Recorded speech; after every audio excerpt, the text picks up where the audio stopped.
my baby genius, God bless you all.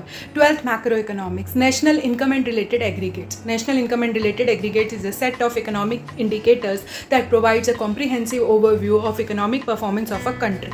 यहाँ पर आपको ये 8 टर्म्स देखने के लिए मिलेंगी. इन 8 टर्म्स को सॉल्व करने के लिए प्रैक्टिकली सिर्फ 3 कॉन्सेप्ट्स का, 3 बातों का पता होना ज़रूरी है. फैक्टर कॉस्ट और मार्केट प्राइस के बीच का डिफरेंस. फैक्टर कॉस्ट और मार्केट प्राइस के बीच में सिर्फ एक ही चीज़ का डिफरेंस है, वो है आपके indirect taxes and subsidies. Indirect taxes आप गवर्नमेंट को देते हो, सब्सिडीज़ गवर्नमेंट आपको देती है. इसका मतलब अगर मैं उसको नेट करके उसका इफेक्ट दे दूंगी तो मैं फैक्टर कॉस्ट से मार्केट प्राइस पर आ जाऊंगी लाइक दिस.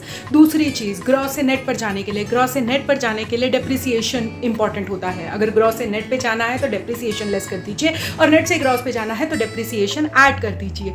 तीसरी चीज़, डोमेस्टिक से नेशनल पर जाने के लिए सिर्फ और सिर्फ डिफरेंस NFIA का है. डोमेस्टिक से नेशनल पर जाने के लिए NFIA को ऐड कर दीजिए और नेशनल से डोमेस्टिक पर जाने के लिए NFIA को लेस कर दीजिए. एंड इन 3 कॉन्सेप्ट्स के पता लगने के बाद it's very simple. Now look at this.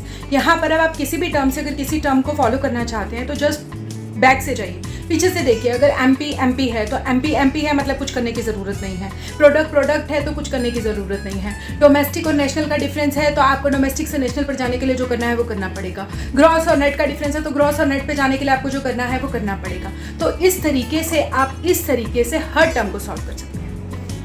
और एंड में फिर से एक प्यारी सी बात, ज़िंदगी में 2 लोगों का ख्याल रखना बहुत ज़रूरी है. एक पिता जिन्होंने आपकी जीत के लिए सब कुछ हारा हो, दूसरी माता जिन्हें आपने हर दुख में पुकारा हो. फॉलो फॉर मोर, हमेशा खुश रहिए.